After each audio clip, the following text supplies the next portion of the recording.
Well, it was a pretty uneventful day for Shane Van Gisbergen in his first ever start at Richmond Raceway. But you guys, if you didn't watch the race, you got to see this highlight. Just look at how silly this is. The rear bumper cover off his car and then wait for Dawson Cram, and his timing and throw was pretty impeccable here. Yeah, he did a good job at this right here. Boom, right in the windshield. Yes, it may have been an uneventful day for Shane Van Gisbergen. I know the Australians and New Zealanders very interested to see how he is doing, but that was the most entertaining moment of the race. He ripped his bumper cover off and threw it at Dawson Cram. That was Joey Gase. But before I get into this video, before we recap SVG's day, I wanted to tell you guys about my 4,000 subscribers special. A lot of subscribers have come from, subscribers have come from New Zealand and Australia due to Shane Van Gisbergen in the NASCAR adventures, the Xfinity series for the most part, but also the Cup series as well. And I wanted to give you guys an opportunity to help me with the 4,000 subscribers special. Reward you. I want to watch some old SVG highlights from his supercar days, all those year ago and beyond year, obviously. But I want you guys to put in the comments some of your favorite moments from his supercars career, and I will make a video. I will edit it. I will react to some of his supercar highlights. I've already got a few written down that you guys gave me on the live stream this past week, but put your recommendations down in the comments. I'll go watch a few, react to them, and I'll post a video on here, and I'll let you know that date in the community post. But that's enough on that, the 4,000 subscribers special. We are here to talk about Richmond Raceway. The first real short track that Shane Van Gisbergen has raced on this year. We talked about Phoenix, what was that, 3 weeks ago now, that since we've done a recap of a race since I was at COTA last week.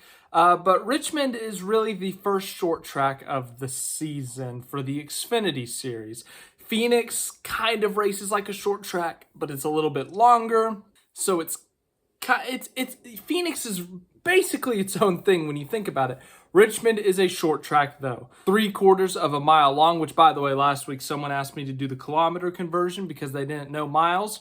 And I kind of forget that Australia and New Zealand, that they don't use the Americans, the non-metric system. So that's 1.207 kilometers, but it's a short track. There's 14-degree bankings in both set of turns. So once again, unlike Phoenix, flat 1 and 2, banking in 3 and 4. Both of these sets of turns are banked. The front stretch is also banked 8 degrees. And as I said, it's a 3/4 of a mile track. It's a D-shaped oval. It's the only real track like this that we see all year. We see other D-shaped ovals like Michigan later in the season, but that is a 2-mile track and it's very high speed, whereas this track is slow speed. It's a short track. You can bump people out of the way. If you try to make those moves at Michigan, yeah, that car's totaled. But yes, as I said, Richmond, the first short track of the season for Xfinity. How did it go for SVG? Well, he started out this morning by qualifying his car, and he qualified 12th, a pretty respectable position. Good qualifying session. I think AJ Allmendinger out-qualified, but he was ahead of Josh Williams, his other teammate. So a good start to the weekend. Early on in this race, though, he slipped back. Not too far, but he did lose about 5-6 positions, with 17th or 18th during that first run. A caution came out with about, I want to say, 25-30 to go in that first stage. And SVG and his teammate AJ Allmendinger opted to pit. Well, here is what is interesting about this call. Is Richmond, it's an older, worn-out surface that really eats up tires. And so because of that, usually whenever you pit, you are taking tires for sure. And if everyone else stays out, like, you are going to fly. I'm talking more than a second faster a lap at times. These tires wear out extremely at this racetrack, and it showed, as I'll tell you later. But SVG and Allmendinger did not take tires on their pit stops because they have a limited amount of tires that they can use. They did not want to use a set early in this race, And so they ultimately opted to fill up the car on fuel and make the adjustments necessary. SVG was complaining about his car not turning really good in the center of the corner. Allmendinger had his own issues with his car. So they opted just to make some adjustments, just to, fill it up on fuel and go back out. SVG was able to make his way back up to 20th at the end of stage 1, so a net loss of 2 to 3 positions. But here's why I think it's interesting. Because as I said, the tire fall off is insane at this track, and you can make up a ton of time. Brennan Poole in the 44 car. This 44 car, not really competitive in terms of going for the win, top 5. A top 10 is a really good day for the 44 car. Brennan Poole drove it from the back of the field to second place, P2, by the end of stage 1. With fresh tires. So if SVG and Allmendinger had put fresh tires on there, they ultimately would have realistically been up there, maybe have even won the stage because they were in a better car than Brennan Poole. So, you can debate it all you want where SVG would have finished, but ultimately they finished 20th in that first stage. And also, major shout out to Shane Van Gisbergen's pit crew today. Every time I looked up, they'd be running 17th to 20th most of the day, 15th to 20th actually. And every single time they came out of pit road for a restart, they were in 12th or 13th. They were making up a lot of positions on pit road. Pit crew did a great job for SVG today. So overall, just, as a team effort, they did a really solid job.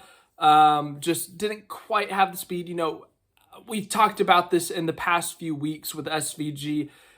This is the only trip to Richmond this year, but when it comes to Phoenix, Vegas, Daytona, tracks you're going to later in the year, it's a learning experience. You do not need to come out here and try to win every single race here early on. SVG is a world-class driver. He's a talented driver who can win races, but these are brand new tracks for him. Some of these styles of tracks he has never run before, and he's definitely never run before in this car.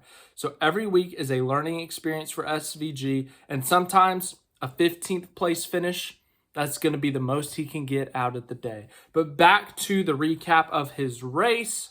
Once again, pit crew did a great job getting him up the field, but that's basically it. 15th to 20th most of the day, and later in the day, he was more closer to that 15th number. A caution came out with about 75, 80 laps to go, and we saw a split decision in the field. A few guys, including Shane Van Gisbergen, decided to stay out on their old worn-out tires, while the front runners and a few others decided to pit and get fresh tires. Well, the top 10 or however many stayed out. They knew eventually Chandler Smith, the guy who eventually won the race. Eric Almirola, a guy who led a lot of laps in this race. Justin Allgaier, some of the more competitive guys with their fresh tires that they were going to eventually pass them. You cannot hold them off with however many 30 lap older tires. You're not going to be able to hold them off. So you're banking on a caution. You need a caution to come out. And the ideal time would have been with 30 to 40 laps to go because you'd have a 20-lap differential, 30-lap differential, and then you'd have a lot of time to make up positions. Unfortunately for SVG, who restarted 5th, unfortunately for Allmendinger, all those other guys who stayed out, that caution never came. SVG slipped back in the field as expected with the old tires, and ultimately he finished 15th. And once again, that's about where he ran today, so there was no real loss with that strategy. If anything, there was a big plus side. If there was a caution, if someone spins out with 30 to go, all of a sudden those leaders, those cars that are favored to win now up in the front again, they're on 30-lap old tires. They don't have brand new tires in the pit, whereas SVG, AJ Allmendinger, Josh Williams, the colleague boys, and some others, they're going to have fresh rubber. They're going to have 30 laps to make moves, and it's very possible to make passes at Richmond. It could have, would have, should have, but it could have been a really good result. But ultimately, that's just not how the cards fell today. SVG finishes 15th, and as I said, that's about where he ran. Only 9 cars on the lead lap at the end of this thing. That is a typical Richmond race. Richmond is a track, as I said, the tires wear out. The best cars can pull away. The best drivers can.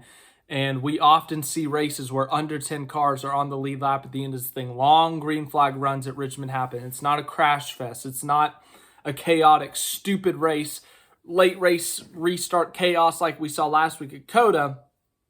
This is normally a much more normal race. And that's ultimately what we saw today, with the alternative of Joey Gase throwing a bumper and, well, some strategy calls. So SVG finishes 15th. I'm not sure where he is in the points right now. Nothing yet on the points, but obviously lost a lot with that last lap penalty at COTA last week. But glad to be doing these recaps for you all once again. Didn't get to do it last week as I was at the track once again, so I think that's a good excuse. But SVG is learning. He is learning his NASCAR ways. He is learning how to improve at each and every one of these tracks, whether it's a track like Richmond we only go to once a year, a track like Phoenix we're going to go to later in the year, or COTA, a track that he has a little bit of experience on, but it's his style of racetrack, a track we expect him to be competing for the win at. And so we'll see. We'll see what happens with him later in the year. But we got another race for Shane Van Gisbergen next week at Martinsville, another short track. This is a NASCAR track. This is a track that you will see the bumpers get beat in, people spin out. That's going to be a big NASCAR experience. If you thought last week at COTA with the late race restart bump and run was a NASCAR experience for SVG, settle in for next week. That's going to be an interesting one. But thanks again for watching. Hope you guys enjoy. And don't forget to put your recommendations for the 4,000 subscriber special.